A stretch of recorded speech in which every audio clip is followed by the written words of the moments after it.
Call of Duty has had a lot of well-deserved criticism the last few months for numerous problems in Black Ops 6, but I am here to tell you what Call of Duty is doing right and how they are fixing everything from the cheater problems to the server problems and improving the way Call of Duty games are made. For those of y'all who don't know, I am IceBurgz, your Call of Duty informant, and let's dive right into how Call of Duty is fixing their biggest issue, the cheater problem. So first of all, cheaters in Black Ops 6 have been worse than ever before, but Call of Duty has numerous fixes coming down the pipe. And as y'all know, I like to try to keep it positive here, which is why I'm happy one of the first major fixes Call of Duty is implementing is allowing players on console to turn off crossplay for ranked play and possibly even multiplayer. Seeing as the majority of cheaters exist on PC, this allows console players to turn off this option and not run into as many cheaters. But you PC players should not worry because Call of Duty is also rolling out huge sweeping changes to try to stop hackers on both PC and console. Now, PC hackers have been a huge problem since Modern Warfare 2019, but Call of Duty is making some amazing changes I'm happy to see. So first of all, the Ricochet Anticheat for Call of Duty is a kernel level anti-cheat. And no, not like a kernel of popcorn.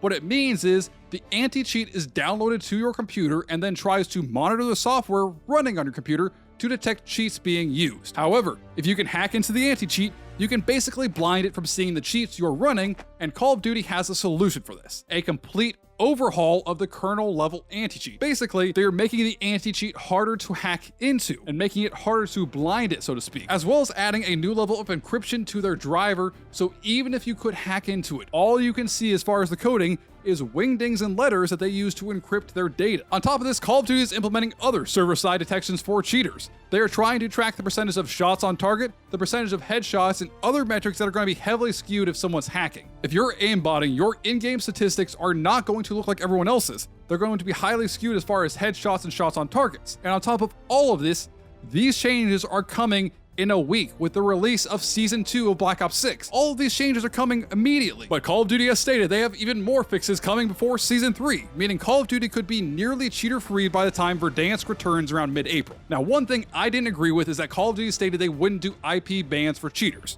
which basically means they will not ban hackers based on their Wi-Fi address, because they stated it might affect college campuses or other places where Wi-Fi is shared between many people. I don't agree with this, but I understand their thinking behind it and not wanting one bad egg to ruin the carton, so to speak.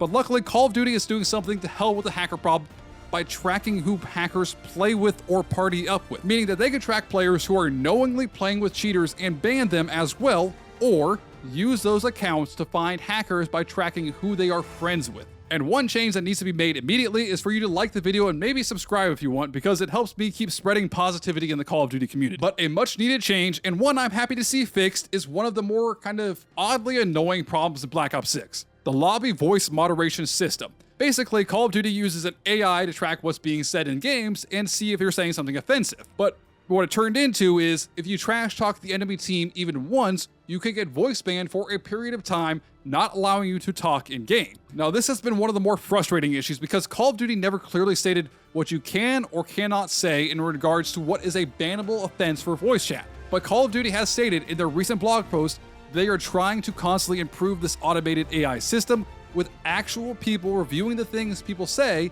to get them voice banned. More importantly, they stated, players should have the freedom to trash talk, and we're constantly working with our teams to make sure moderation is solely targeting conversations that veer into the derogatory territory. Now, this is a little bit vague, because is it derogatory to say someone is trash at Call of Duty, or what is the level of derogatory that Call of Duty is targeting? Because personally, I would much rather just have a list of words and phrases that Call of Duty will not allow us to say, and let us trash talk as long as we don't say those things. But regardless, this is all a huge step forward for Call of Duty, to say the least. And they are going to let us trash talk now, so I'm pretty happy with this. Now, I want to be clear here. Call of Duty has stated Season 2 of Black Ops 6 will have a smaller content drop this season because Call of Duty has solely dumped their time and effort into fixing the game, which I am thankful for, but to me, it's not the most exciting news that I have in this video. What I really want to talk about is this next section about how Call of Duty has streamlined the future of Call of Duty games creations and streamlined the franchise. So I'm sure as y'all know, a while ago, Activision Blizzard got bought out by Microsoft, and with this acquisition of Activision Blizzard, say that 5 times fast, Microsoft also now owns Call of Duty and the World of Warcraft franchises. What's interesting is Microsoft has revealed a lot about the Call of Duty franchise and the studios that make it. And shocking is a word to describe it. It's probably not the strongest or the best word to describe what is happening over there However, it appears Microsoft and Call of Duty have already taken steps to fix the franchise. Microsoft employees stated that previously they were shocked to discover Call of Duty developers did not like to talk to each other or even work together from different game studios. Each Call of Duty game was being developed within its own bubble, separate of the other Call of Duty games and studios, and the only reason they began to talk to each other more in the last few years was because of Warzone's massive success. And on top of this, there was a struggle with each studio using a different engine entirely. When Warzone exploded, Treyarch and Raven were forced to tie in the overall support structure from Modern Warfare 2019 into Black Ops Cold War. Now, Modern Warfare 2019 at the time was using the latest version of the Infinity Ward engine, Infinity Ward's 8.0 engine, and Black Ops Cold War was using a custom-made engine developed off the original Infinity Ward 3.0 engine 5 iterations back that was used with Call of Duty World at War and kept being adapted. And so in 2022, with the release of Modern Warfare 2, Call of Duty moved to the unified engine that we have now, with all future games being made on the same engine as to make integration to Warzone and other things easier year over year. However, even with the unified engine, we were told that each studio still didn't communicate about changes and additions they were making to the engine. Such things as Omni Movement, we were told, were never communicated entirely to other studios. So Microsoft now walked into the room, seeing this absolute chaos I've described here, and made some important changes that are going to help Call of Duty in the long run. First of all, as leaked by the Ghost of Hope over on Twitter, Microsoft has set up a new committee under Activision for Call of Duty that will control features and systems at the franchise level, and let the studios make suggestions. So whether something like Omni Movement, which is new to the franchise, survives past this year will be not decided by Infinity Ward or Treyarch, but by this committee as a whole. This means that we're going to get more consistent gameplay across all the Call of Duty titles, and as a result, because every studio will be using the same engine and the same basis for gameplay, we should see fewer gameplay and engine-related bugs. However, studios are being told not to innovate in areas like UI, so no more weird UI like we saw in Modern Warfare 2 2022 with a Hulu menu where you had literal guides on YouTube talking about how to find different game modes, and more like this year's more kind of streamlined Black Ops 6 style menu. Studios were also told directly not to mess with the prestige system, meaning Call of Duty will likely be returning to the old prestige system like we got this year with Black Ops 6. And on top of this, other specific gameplay features will not be innovated on a game level, they will be innovated on a franchise level.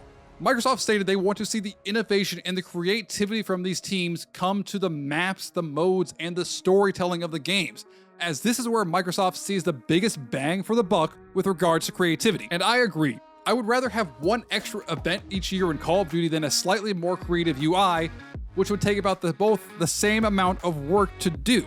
And honestly, between the two, which one would you notice if you actually play the game? So overall, it's a great change for the player base of Call of Duty as a whole. But the change Microsoft is going to make that will help the franchise long term is switching Call of Duty's assorted mix of servers over to the new Microsoft servers. So that sounds simple enough on the surface, but let me put it in perspective for you.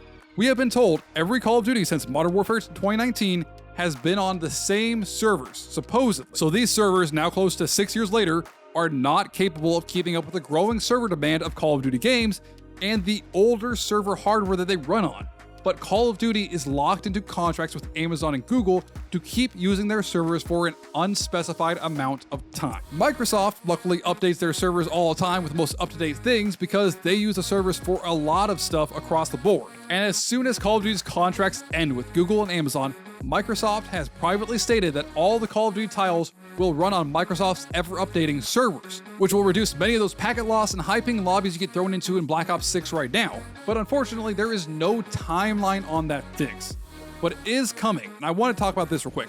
Usually contracts for servers are usually in 2 or 3 year intervals, sometimes even 4. But regardless, the contracts should, if they're on a 2 or 3 year basis, theoretically expire this year, and we should see those changes hopefully soon. But the more immediate fix of that committee that Microsoft installed makes me believe the storytelling creativity is going to be off the charts, especially with as weird and interesting as the Black Ops 6 story was this last year, and the very real possibility of case for Black Ops 6 being Bell from Cold War, which is something I explored deeply in this video here, and I recommend you watch it. But until next time, I am IceBurgz, your Call of Duty informant. Stay frosty.